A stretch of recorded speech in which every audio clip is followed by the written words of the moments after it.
चलो बच्चों अपन अपने बैलेंस सैलरी के पॉइंट्स कंप्लीट करते हैं, उसके बाद अपना सैलरी है खत्म। ठीक है, देखो अब ये क्या चीज है बच्चों, देखो अब तक अपन लोग क्या पढ़ रहे थे कि basic salary, allowance, purchase date, retirement benefit, ये सब क्या चीज थी बच्चों? एक एम्प्लॉयर द्वारा जो एम्प्लॉय को चीजें दी जा रही थी, वो सारी चीजें अपन 1 2 3 4 करके ऐड करते जा रहे थे। कौन सा अमाउंट ऐड कर रहे थे? वो जो चीजें मिलती है उसमें जो टैक्सेबल अमाउंट होता है, वो सब कुछ ऐड करने के बाद जो जो एम्प्लॉयर ने दिया वो बन गई टोटल सैलरी। अब उस टोटल सैलरी में से बच्चों ये तीन चीजें लेस करनी है। ये तीन चीजें टोटल सैलरी में से लेस करने के बाद अब अपना सैलरी हेड खत्म हो जाएगा। फिर अपन बोलेंगे कि हाँ सर ये टैक्सेबल अमाउंट है सैलरी हेड का। अब ये तीन चीजें कौन सी होती हैं? इन तीन चीजों को बच्चों बोलते हैं डिडक्शन।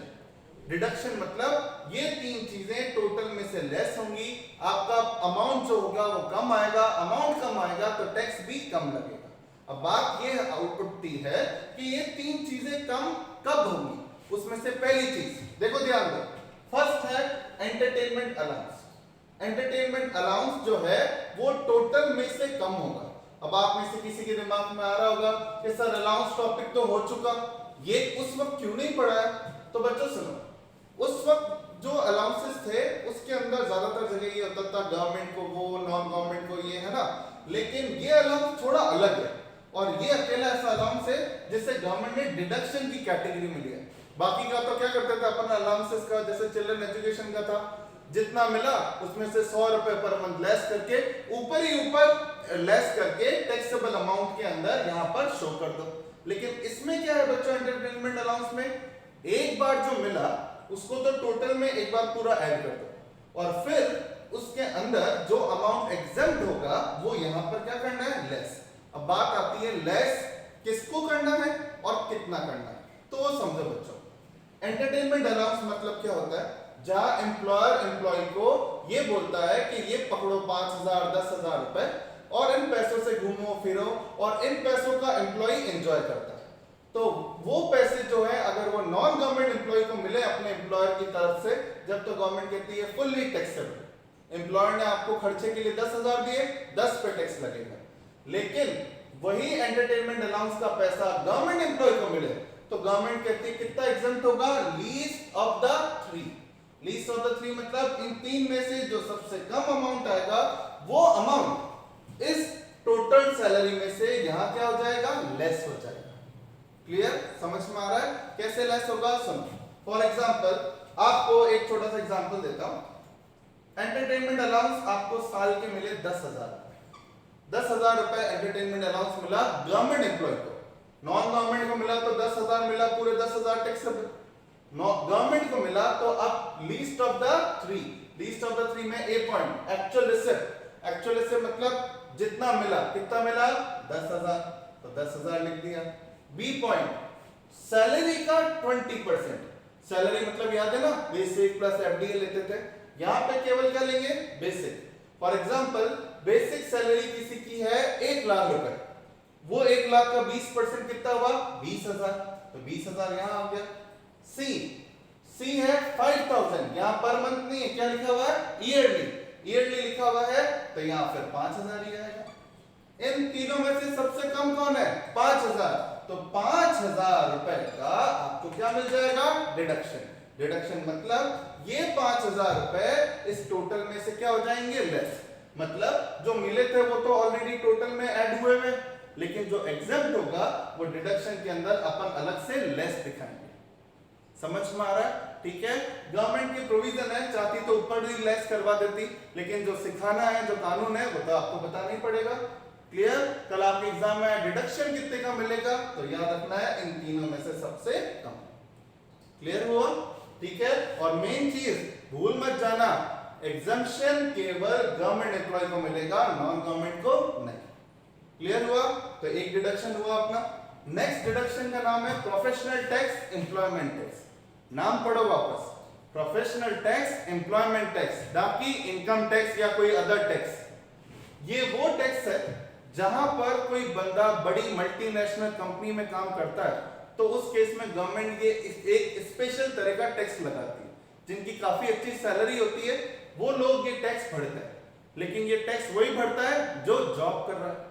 अब जॉब करने की वजह से कोई टैक्स दे रहे हो तो उस केस में गवर्नमेंट कहती है, जैसे मान लो मैं मेरा एग्जांपल लूं, मैं नौकरी करके 60,000 रुपए सैलरी कमाता हूं लेकिन 2,000 रुपए महीने का टैक्स भी भरता हूं, ये प्रोफेशनल टैक्स। तो मैं क्या बोलूंगा, तनख्वाह तो 58,000 ही आ रही है। तो गवर्नमेंट भी यही कहती है कि नहीं, नौकरी करने से टैक्स दे रहे हो तो उस केस में बैलेंस अमाउंट पर ही टैक्स लेना चाहिए, और जितना टैक्स पे कर रहे हो वो टैक्स आपको क्या मिल जाएगा, उसका डिडक्शन। जैसे कैसे, ये 60,000 सैलरी है, ये टोटल सैलरी में 60 आ गया, 2,000 रुपए मैंने पे किया प्रोफेशनल टैक्स, वो 2,000 रुपए यहां लेस हो गया, तो बैलेंस टैक्सेबल कितना आएगा, 58। लेकिन कल आपके एग्जाम में आए डिडक्शन कितने का मिलेगा, तो फिर आंसर कितना आएगा, 2,000। डिडक्शन मतलब वो आप लैंग्वेज पढ़ो, डिडक्शन कितने का मिलता है, amount paid during the year. Amount paid मतलब एक एम्प्लॉय टैक्स ही नहीं पे करता तो उसके लिए ये अमाउंट लेस नहीं होगा। लेस कब होगा, जब ड्यूरिंग द ईयर 365 दिन, वो फाइनेंशियल ईयर के 365 दिन प्रीवियस ईयर वाले, उन 365 दिन में पेड हो जाना चाहिए, ठीक है। और वो चाहे किसने पे किया हो, एम्प्लॉयर ने या एम्प्लॉय ने। समझ में आ रही मेरी बात, मतलब क्या हुआ, समझो, आप एग्जांपल से समझो। यहां पे जैसे कि 8,000 रुपए टैक्स है, 8,000 में से आपके एम्प्लॉयर ने बोला कि यार ये तेरे ऊपर टैक्स लग रहा है, 8,000, 5,000 मैं भर देता हूं, 3,000 तू भर दे। गवर्नमेंट के पास कितने गए, 8,000, तो डिडक्शन कल एग्जाम में आए, डिडक्शन कितने का मिलेगा, 8,000, 5 + 3 8। लेकिन टैक्स था आपका, पे करा एम्प्लॉयर ने, तो उस केस में खर्चा आपका एम्प्लॉयर उठाता है, तो उससे क्या बोलते हैं, सैलरी। तो फाइनली होगा क्या बच्चों, पता है, यहां पर ऊपर टोटल सैलरी में 5,000 जुड़ जाएगा, नीचे 8,000 लेस हो जाएगा। लेस हमेशा कितना होता है, जितना पेड हो। नेट इफेक्ट क्या रहेगा, नेट इफेक्ट तो वही रहेगा जो एम्प्लॉय ने पे किया है। एम्प्लॉय ने कितना चुकाया, 3,000, तो 3,000 का डिडक्शन मिल गया। लेकिन कल एग्जाम में ऐसा आता है बच्चों, डिडक्शन कितने का मिलेगा, तो उसमें लैंग्वेज में आंसर 8,000 आएगा। ये मत सोचना सर एम्प्लॉय ने जो पे किया उसी को हमने आंसर मान लिया, वो नहीं चलेगा। क्लियर हुआ, ये ठीक है, क्लियर हुआ प्रोफेशनल टैक्स। और लास्ट पॉइंट है आपका स्टैंडर्ड डिडक्शन। क्या है ये स्टैंडर्ड डिडक्शन, स्टैंडर्ड डिडक्शन मतलब फिक्स डिडक्शन, जो हर सैलरी एम्प्लॉय का अधिकार है। मैं अधिकार क्यों बोल रहा हूं, गवर्नमेंट ने लास्ट 2 साल पहले अनाउंस किया कि अलग अलग तरह के डिडक्शन देने की बजाय एक ऐसा डिडक्शन लाते हैं जो सारे एम्प्लॉइज की समझ में आ जाए कि होगा क्या। मतलब मैं साल में जितना कमाता हूं सैलरी से, वो टोटल कर लो और 50,000 लेस कर दो। 50,000 का डिडक्शन सभी प्रकार के एम्प्लॉइज को गवर्नमेंट दे रही है सैलरी हेड में।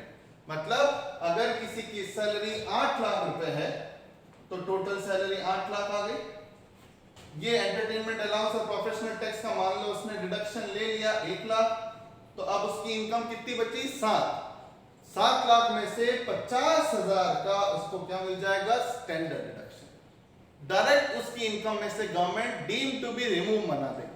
मतलब 7 लाख में से 50,000 government deem to be exempt करके बैलेंस अमाउंट पर ही टैक्स लेगी। ये सभी का अधिकार है, सबको मिलेगा। क्लियर। और कई बच्चों के दिमाग में ये रहता है सर एग्जाम में दिया हुआ आएगा क्या, बच्चों एग्जाम में दिया हुआ नहीं आएगा और आपको याद रखना है। बाकी चीजों के लिए मैं हमेशा बोलता हूं एग्जाम में दिया हुआ आएगा, टेंशन की बात नहीं है, लेकिन स्टैंडर्ड डिडक्शन एक आपका राइट है। अगर एग्जाम में आता है सैलरी निकालो तो सैलरी की टोटल करके उसमें ये स्टैंडर्ड डिडक्शन लेस कर देंगे। क्लियर हो रहा है। अब आप बहुत सारे क्वेश्चन सॉल्व करोगे जो मैंने दिए, मल्टीपल चॉइस का सेट भी आपको देता हूं इसका, ठीक है। वो क्लियर करने के बाद फिर अपना ये सैलरी ऐड खत्म होगा। क्लियर।